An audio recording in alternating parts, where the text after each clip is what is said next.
We're going to go over a few points about bias. We're going to talk about the different types of bias. We're going to talk about disparate impact or disparate performance, and disparate's just another word for difference. We're going to talk about how you detect bias, and then when and how you give accommodations to make sure that bias doesn't kind of run the day and that you don't introduce new biases. So when we talk about bias, we're talking about a systematic distortion of the truth.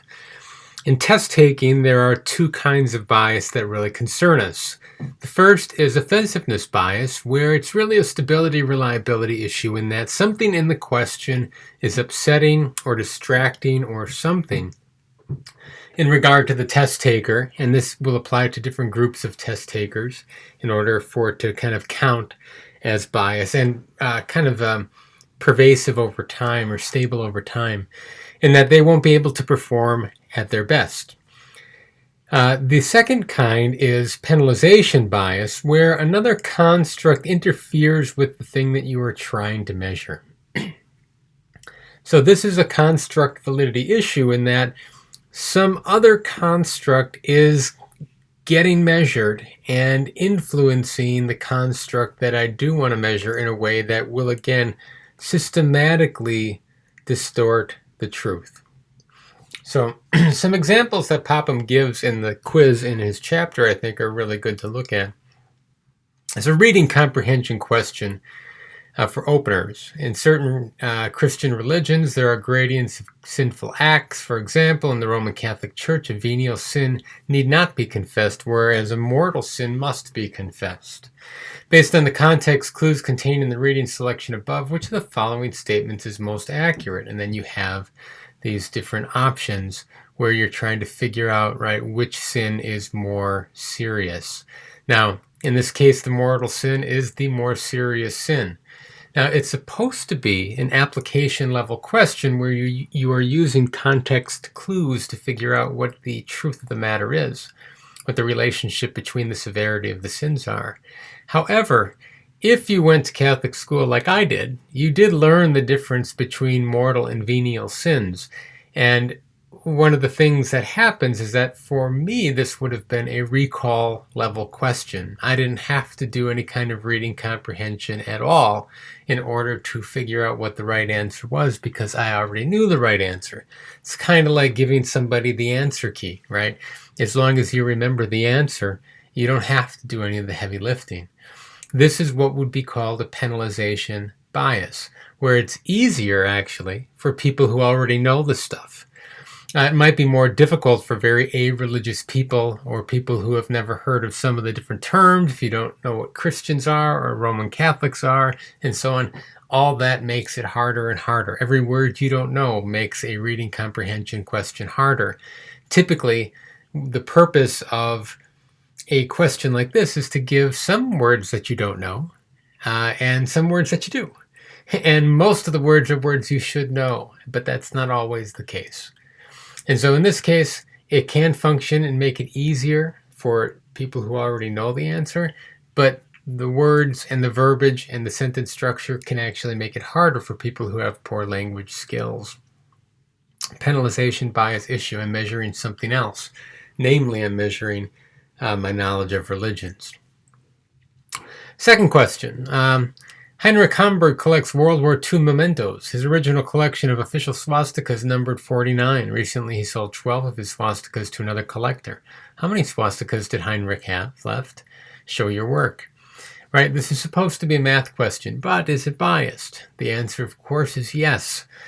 Talking about swastika collectors is something that will likely upset a large percentage of the people who are reading this question. And even if it only upset a small percentage, especially if there are different members of different ethnic groups or sensitive to that particular information, you are going to have them get upset and not be able to focus on this question or maybe even subsequent questions after it. So this is a case of offensiveness bias. Item number 3 does not have any bias in it. 4 does. an item designed to measure students' composition skills. Write a short essay of at least 500 words on the topic soccer in the United States. Be sure to engage in pre-writing activities, draft an initial response, and revise your draft. You have 60 minutes to complete this task. Now, this is another penalization bias situation where if you don't know about soccer in the US, you're going to have a hard time writing 500 words about it, especially in a skillful way. When you assign topics in any class for measuring writing skills or knowledge of a particular area, you have to make sure that students have the prerequisite knowledge that they can do the task and demonstrate the skill you're looking at. We're going to talk about this a bit more as we go into making application type items. But in this case, for this particular essay, soccer knowledge is the construct, or I should say soccer knowledge in the US, is the construct that is going to interfere with how well people do on this. I don't know what I would write for 500 words because I don't really pay attention to soccer in the United States. Number 5, for the last potentially biased item, let's swing back to mathematics. Ramon Ruiz is sorting out beans. He has 4 piles based on different groups of beans. He thinks he made a mistake in adding up how many beans are in each pile. Pick the addition that is an error. In this case, this is another penalization bias issue. And this is one, and this is the real danger of biases, that when I was first looking at this several years ago, I did not see the bias here. I didn't know about the negative stereotypes associating people of, or that would sound like they are Mexican American or Spanish American with beans, beaners and things like that. That is something that many people find offensive and should not, find its way into any problem. Now, this is one of those things that brings up, thinking back to all the things that were just said casually to me in my youth by older kids, by my parents, who probably didn't mean anything by things, right? But some of the expressions that I remember hearing was, he Jewed me, meaning that he ripped me off when we would do trades with my brothers, and I would trade toys. That was the common expression. Now, I didn't know what it meant. I knew the meaning of it, but I didn't know that I referred to Jewish people. I was born in a Catholic family, and I went to Catholic school, and all my friends were Catholic. And I didn't know anybody really who was not a German or not of German ancestry and not going to my Catholic school. We kind of lived on the edge of town. My only friends were from, school and so on. And so I had very little exposure when I was young to different ethnic groups. And I had no idea that would cause such a problem, or that was even potentially laying the foundation for some type of anti-Semitism possibly in my life, right? I don't think it did. I really have examined that part of my life, and I have many Jewish friends these days, and I think that they're all fantastic, and so on. But it's one of those things that I can think back to other expressions and other phrases in my life that were used that I had no idea that it was a bad thing. And this is a case where I'd never heard of this before, but somebody had. And I bet a lot of people who had heard of this particular type of bias were never aware that it was problematic.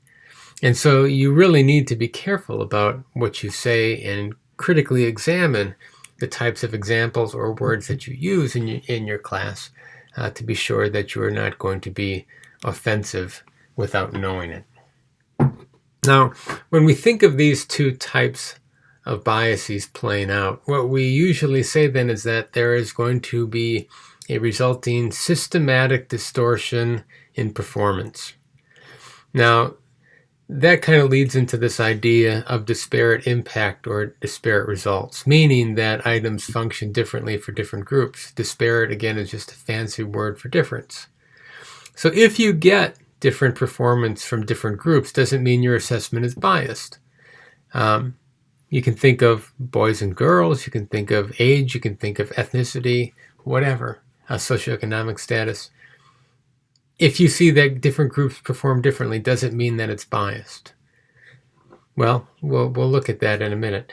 If you get the same performance from all groups, does it mean that assessments are not biased? In other words, does everybody have to perform equally in order for you to feel good and confident that there is no bias? So let's take a look at ACT scores over the past several years up to 2016. And you can see that at least among ethnic groups there are these marked differences, and they're fairly stable, with English scores having Caucasian students performing the best, along with Asian students kind of tied. And then there's a gap, and you have the next group, and a gap, and the next group, and a gap. And then you have African American students performing the worst. If you look at the math benchmarks, you see Asians are the top group, Caucasians, and so on, all the way down again to the African American students. And people have a tendency to look at this and say, well, clearly this test is biased, because why else would you have these differences? And this is an example of disparate results. And the ACT is a test that is tested to see if it's biased over and over and over again. All the standardized tests are, because, and they spend millions and millions of dollars doing this, because if they didn't, they would get sued for tens of millions of dollars. So they have to make sure that they have the best data possible to support that their test is actually fair. And so looking at this, you might ask yourself, well, why do we see these differences? Well, these differences are in large part a reflection of the different educational opportunities in our country, different levels of wealth, different levels of parental education, different family structures, different cultural values, right? That tend to stick with different ethnic groups. And, on every one of those, we would ask ourselves, is the socioeconomic status, or we'll just say parental income or household income, the same for each one of these ethnic groups in the United States? And the answer is no. And the pattern is pretty similar to the way these test scores go. Is the amount of parental education the same for these ethnic groups? And the answer is no. And again, it kind of falls out the same way along these lines. Is the value placed on education the same among these ethnic groups? I would say that that's a lot closer, at least in intent, but in practice it's not. And that has been well researched and well documented. Are the cultural values at large the same? They're again close. And I don't know if they would fall out in this order, but they're a contributing factor to the differences as well. And so we have all these different reasons why, and perhaps the biggest one would be access to education and peer groups who value the same, I would say, educational outcomes as would be desirable of high achieving students. And that access and those opportunities, both in school and at home, account for a large percentage of the differences that we see. Now, if this isn't an example of bias, how in the world could you possibly know, right, whether or not a test is biased? Because in this case, right, if they were all the same and we still had the same structure and same society in America, but every group was performing exactly the same on the tests, I would probably think there are biases that are keeping the top groups down and raising the bottom groups up, because the underlying abilities, I'm stating, would not have changed. So the question is, how do you know if there is bias? Well, one way is through review panels, both formal and informal. And what this means is that I would go to every group in this ethnic kind of cascade here and ask them to examine the items on the test. And I would ask, do you think that there's anything in here that offends members of your ethnic group? And if they say yes, then we would look at it further and probably throw that test item out. This is something that the ACT, does. If they said no, there's nothing, right? We'd move on to another test, but we would still keep it open. We would never close the door, but we would get this approval, at least initially, from members of each community, each ethnicity, that there's nothing wrong with this question. This represents something that students should know, is important to know, and we value it. So there's nothing wrong with it, right? Is there anything in a way that it's worded that penalizes any member of your group, that makes it harder or easier for your group or people in your ethnic group to answer this question correctly? And again, if the answer is no, there's nothing in here that either penalizes or benefits us, then it stays. And that's great, right? The second thing then that can be done is that you look at initial results. And you kind of do a common sense review about, well, if I see these differences and I, for any particular question or questions at large or as a whole, can I go back and look at them and try to figure out, can I see some other reason why? I've gotten approval from different members of different groups, but maybe there's some other story about the directions of the whole section, the format it's given in, cultural references that are used. I don't know, right? And so I would look at it further based on any light bulb moments I had, any results that seemed odd, and I would investigate further. Now, these two are things that you can actually implement in your class. The third one is an empirical approach, which is differential item functioning, or DIF for short. And what it does is it looks at each item individually and creates a little graph. Now, the reason you would never do this in your classroom is because you just need a ton of data to do this. You can't do it with 20, 30 kids. It's got to be in a standardized test format. You can do some kind of grading if you want to, but that makes it a little more complicated. And what it does is it compares performance across different levels of ability, and it graphs out how likely it is that somebody of a given ability is going to get a question correct. So on the x-axis, we have participant ability. And on the y-axis, we have the probability of getting a correct or giving a correct response. Now, typically, this line here is up at the 0.25 level because in a multiple choice format, you still have a 25% chance of getting it right, even if you don't know anything. And so the probability of a correct response, even if you have no ability or the lowest possible ability, you still can guess it right. All right, so typically it starts up here, but for the sake of this example, we're not going to worry about that. As you look at this, right, this is low ability on this side, high ability on this side. As ability increases, the probability of getting an item correct, or this particular question correct, increases up until a certain point at which you kind of hit the ceiling, right? You're guaranteed to get it right. And sometimes this line is right here for really easy questions. Sometimes it's over here. And these graphs can look in an infinite number of different ways. Sometimes they're very steep. Sometimes it's a gradual slope. Sometimes you never hit one. Sometimes you're always above 0.25 because, again, it's a really easy item, and so on. Now, when we're testing for bias, what you do is you split the data into groups. So I would build a curve, say, for men and a curve for women, or males and females, right? Now, if there is no bias, then what that means is I would get basically one line where these are overlapping almost perfectly. Nothing ever overlaps perfectly, but they'd be really close, right?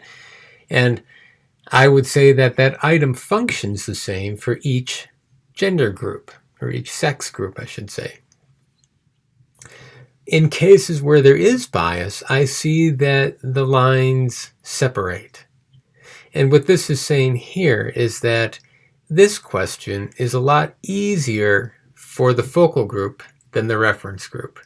For whatever reason, you don't have to be as good to have a 75% chance, say, of getting this question right if you're in the focal group, the orange group, than if you're in the reference group.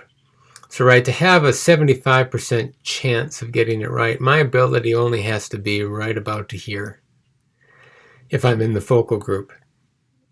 But if I'm in the reference group, to have that same chance of getting it right, I have to be a little bit higher. So if I had a bigger gap between these, and say my orange line was right here, but I moved this black line all the way over to here, right? In order to have a good chance of getting it right, I would have to be really, really good if I was a member of the reference group in order to have the same chance as somebody in the focal group. In this other situation, it's a little bit more complex, where people who have a low ability, the relationship is one way, but people for a higher ability, the relationship is flipped. So for people of lower ability, it's easier to get the question right if you're a member of the reference group. You have to be a little bit better if you're a member of the focal group.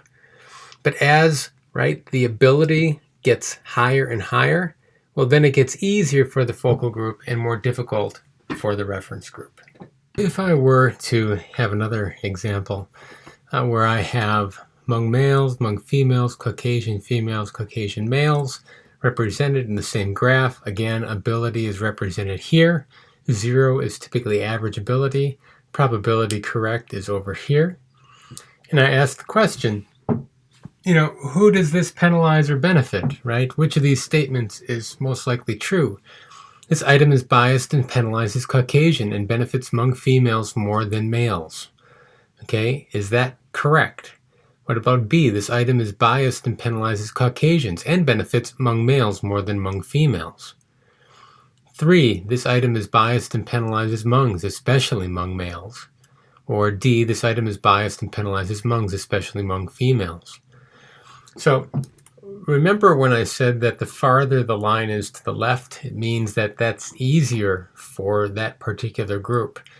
In other words, you don't have to be very skilled in this ability to get this question correct if you're among female. They have it the easiest, right? In other words, or if you look at it, if they are of average ability, they are pretty much guaranteed to get this question correct.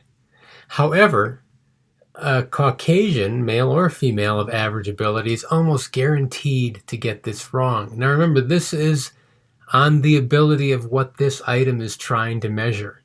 So this might be one of those situations where it is actually a kind of a comprehension type question, where you are trying to use context clues or figure something out in a reading passage, and it might just happen to be about Hmong culture, right? And in particular, something that females in Hmong culture know are acquainted with much more than the males. And so they have the easiest time. You just kind of have to be able to read and understand the question in order to be guaranteed to get it right.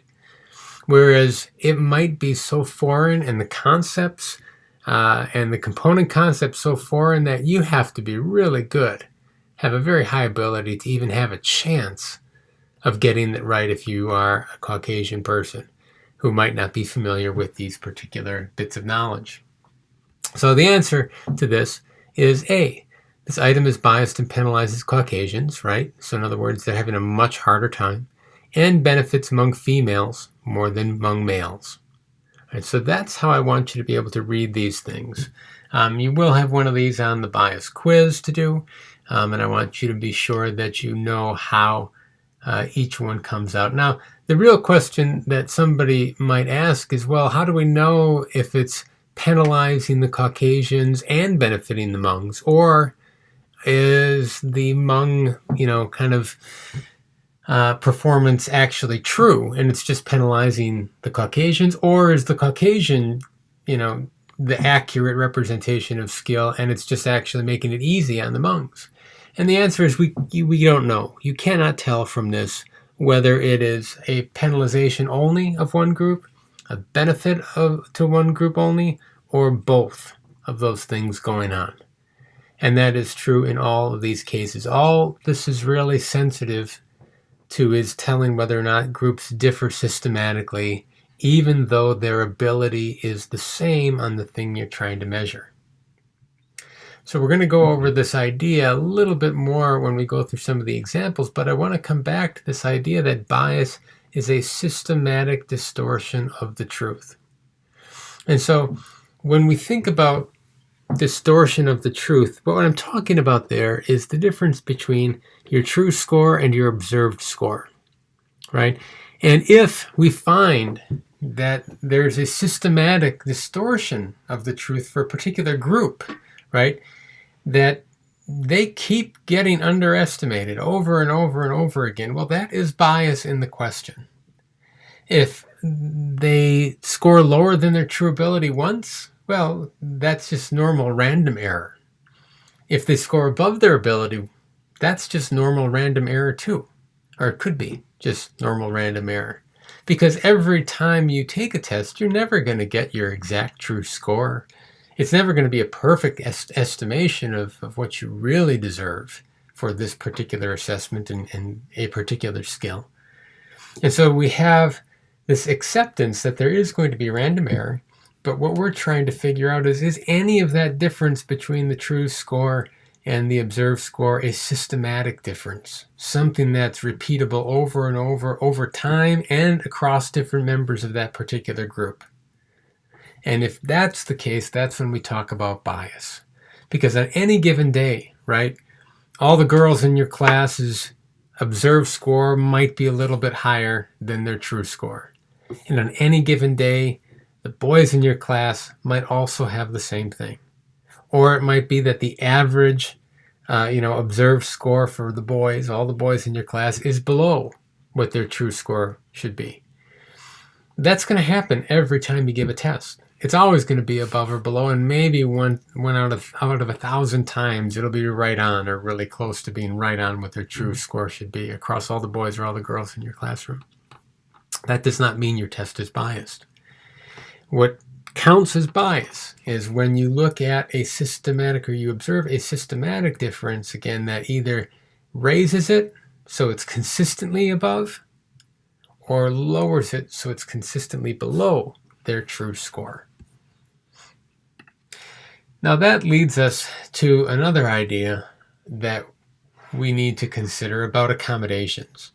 And there are two particular groups that we typically think about, or tend to think about in this, and that's students with disabilities and English language learners. And there are different levels of participation in classroom assessments and standardized test assessments. So when it comes to the state test, the state summative assessment is given to all the students, all the mainstream students, unless you qualify as either a student with a disability or an ELL. This means that you either have an IEP or a 504 plan, and you get some kind of accommodation, or you have a new set of goals. So if you qualify, if you're not in the mainstream, but you can still take the mainstream test, you're still kind of close enough to mainstream, then you get the student or the state summative assessment with accommodations. We'll talk about that in a minute. But if you don't, then you get you have your own learning objectives that your team and your parents and everybody tries to figure out for you and support you. And then you take this students with disabilities version of the state assessment, and you don't necessarily count towards proficiency things and so on. And there's a lot of controversy behind that and a lot of issues with that. It's complex and not at all the topic of this particular course. But trying to identify who should and who shouldn't, the long and short term consequences of that action of being identified or not being identified, right? Because over-identification is a problem, because then you have too many people not taking the regular test and not going through the regular curriculum and not having the same standards. But they're getting support that they might need. Under-identification is also not a good thing, because then you have a whole bunch of people who aren't getting the support that they need, and they're negatively going to impact the overall test scores. In recent years, people have tended to over-identify more than under-identify in many cases, and that's caused a lot of legal issues that, again, we don't really have time to go into. Anyway, when we think about these different groups, the one that we need to focus on in terms of bias really is the accommodation level. And the whole idea of what is an accommodation and what is allowable, and how do you know that what you're doing is okay. Well, an accommodation's main purpose is to ensure that construct validity is high. And so this is really a construct validity issue, right? So if somebody has a physical disability where they can't write with their hand because of some kind of neuromotor issue, right? But it requires some task requires them to write with their hand, you can accommodate that and either have them say it or type it or do something else, right? Because you're not trying to measure their ability to write, you're trying to measure their knowledge. Just like if you had a math question that had some unfamiliar vocabulary in it, and you're trying to figure out if a student can or cannot perform a word problem for, say, adding or dividing fractions, you can provide some kind of vocabulary assistance for that because that's not what you're trying to measure. However, if for some students you're worried that they're not going to do well because they have poor math skills and you're trying to measure their ability to solve word problems, and you give them a step-by-step guide that you don't give to everyone, or they're taking the standardized test and you just post it up on the board so everyone can see it, that is not okay because that is the precise skill you are trying to measure. And so the key thing is that you can't let an accommodation interfere with what you are trying to measure. But everything else is fair game, and there are 4 ways you can do this. Either by giving them a different presentation, allowing them to have a different form of response, giving them a different setting within which to take the assessment, or giving them more time to take the assessment. So for presentation, that just means that you can provide the task to the student in a different way. So if a student can't read, for instance, you can give them a visual illustration, or you can verbally read the question to them, or they can listen to a recording. If they're supposed to solve a problem and do something physical and they have a physical disability, you could provide a helper who they direct. You could have them do a simulation of it on a computer or on a piece of paper where they actually describe what the appropriate actions would be and so on, depending on what you're trying to measure. Now, the key here is that you can't, again, give any kind of benefit or any help regarding the skill that you're trying to measure. So if it's science knowledge, right, you can read them the question. If you're trying to measure reading comprehension, well, then you can't read them the question because that's exactly what you're trying to measure. Response is similar, and this just means that the student can, exhibit or display the appropriate behavior in a variety of different ways. So typically, right, you have people write something. If you're in gym class, you have them perform something or do a task. And sometimes labs, they have some equipment that they're supposed to work with correctly. This just means that you can allow them to demonstrate proficiency in different ways.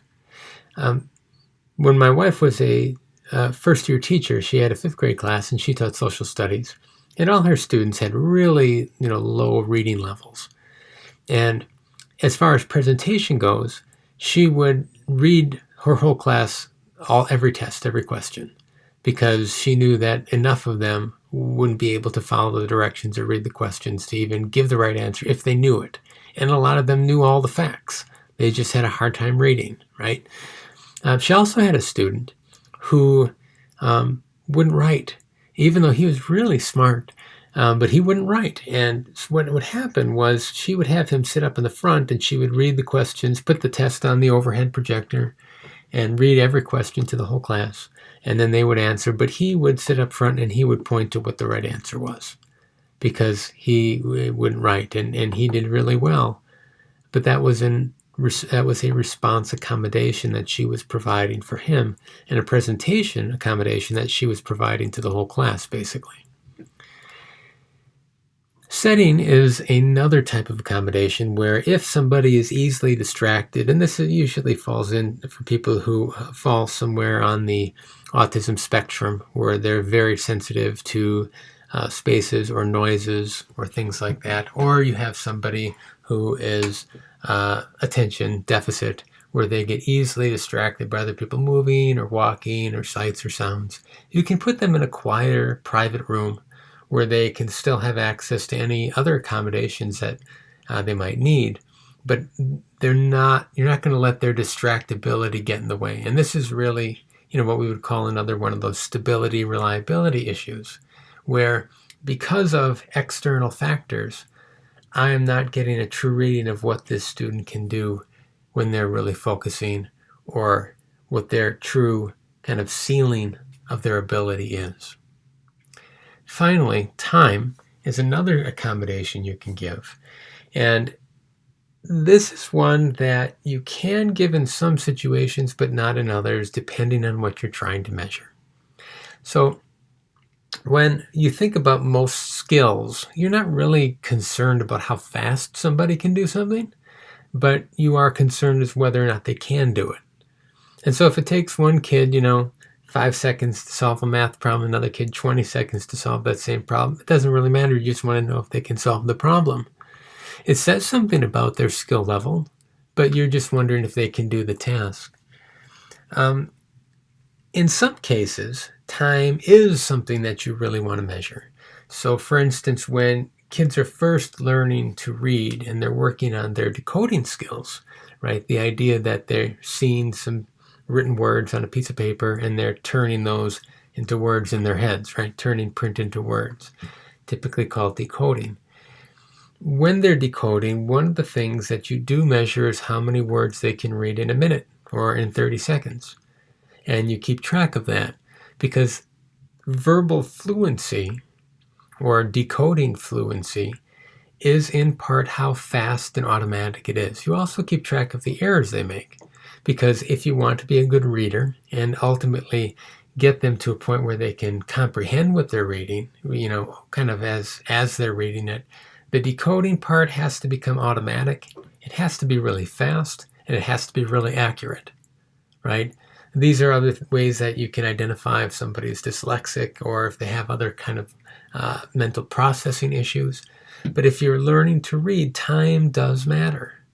Because if you have to sound out every word, even though you might get the right answer eventually, that will limit your ability to understand what you're reading. I remember when I was working with, young kids long ago, I would notice that kids would, read and sound out different words and then repeat the sentence after they kind of figured out what it was, right? Because they were all words they'd heard before. And I remember one little girl was reading a book called The Ant Can't, right? The ant can't, fly a plane or something like that. And so she would sound out the words, the ant can't fly a plane. The ant can't fly a plane. And then she understood it because all of her working memory wasn't caught up in the decoding task. It could be focused on what did the words actually mean. And then you see, their face kind of lights up and they understand how it relates to the picture and all that stuff. So time sometimes matters. In mathematics, sometimes time matters. In social studies even, sometimes time matters. And if it does matter, well, then you can't give this as an accommodation. If it's not something you care about, though, then you can give people extra time, time and a half, double time are kind of the standards.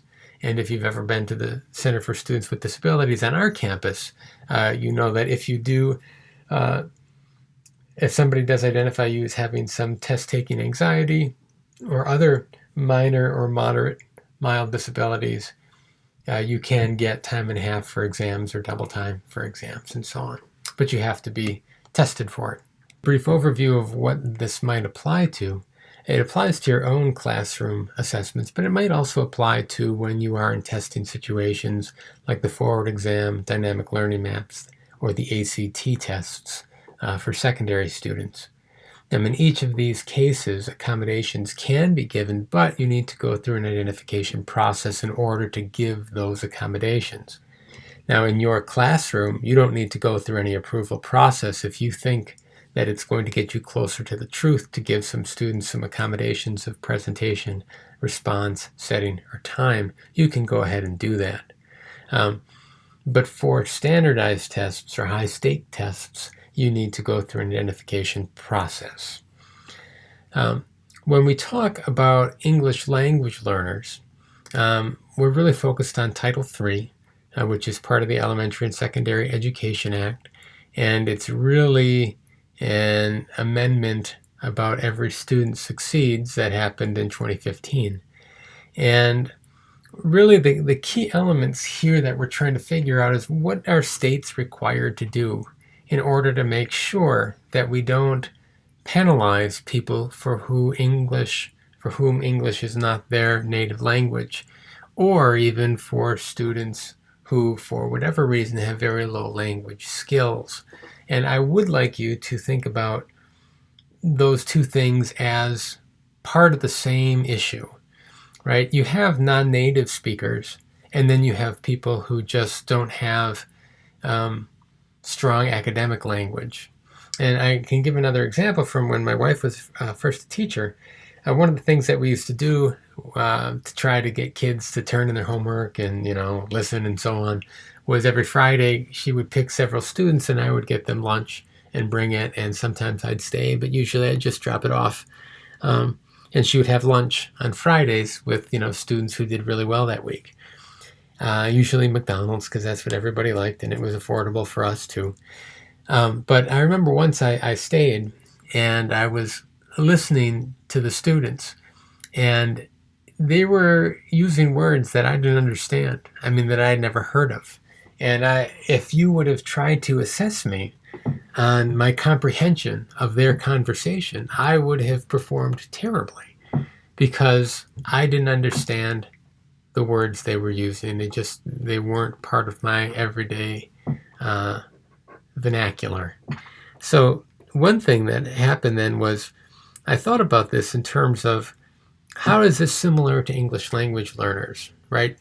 They're faced with a situation where they're probably very fluent in their own native language, but then they go into a English speaking school where the words and the structure are all foreign, and they learn, right? And eventually they assimilate. But for many students who come from a home or an environment in which the normal language spoken in schools is not a part of what's spoken at home, they will have a hard time understanding what's going on as well because they're just not used of the verbiage. And when you think about how kind of language skills are spread out among different people, some people have really strong language skills. Some people are multilingual. Some people, language just makes sense. And other people, that's not really their strong suit. And I'm sure you've known people like this. Maybe in some areas you feel like you're like this. I know I feel like this in some areas. And so I don't want you to think that just because someone is a native English speaker, that they automatically know every English word that you're going to say. Of course not. So I want you to think about this as a continuum, and that some students who are non-native speakers will have stronger skills than some native speakers in the academic language that they're using because they either spend more time with it, they have more exposure to it, they work harder at it, or whatever, right? So the issue of bias really applies to everyone with language issues, in that if you are not trying to measure language ability, you have to consider everybody, not just the ELL students, as potentially not understanding the words that you say. And so keep your grade level language below the grade level you are in to make sure that that's not a problem, unless you're working on language. Then you want to really meet the needs of your students. But if you're focused on not having language get in the way, then try to keep things very simple. Try to use very basic words. Try to use sentence structures that don't have a lot of conjunctions or conditional statements. As far as what states are required to do, every state gets to decide how they're going to define the English language learner groups. And they have to explain and justify how they're going to identify, how they're going to track, and make sure that state standards are being met. States also have the responsibility to involve parents and make sure that different school districts and different groups have a say in what those measures are and how they're going to be used and what supports are going to be given. If you go into a school, you might be asked to be a part of this, particularly if you have experience or exposure. But the whole idea behind this is to make sure that people who don't have strong language skills for different reasons get the support they need to master the English language well enough so they can meet the academic standards and they're not going to be held back because of a pure language issue. Now that's about it for bias and what I want to say about bias. I want you to go through and look at those practice bias questions, and I'm going to post another video that it goes through how we come to the right conclusions or pick the right answers. And the questions, I will say, are challenging. When we do this, usually we do this as a class, and there's a lot of discussion that happens, and a lot of learning that happens. We really clarify a lot of things. So I'm going to post them, see how you do, and if it all makes sense and you get them all right, great. But if not, make sure to watch the video and ask any questions that you have, and I'd be happy to answer them regarding why an answer is right or why an option is wrong or any topic you're confused on. So I look forward to hearing from you.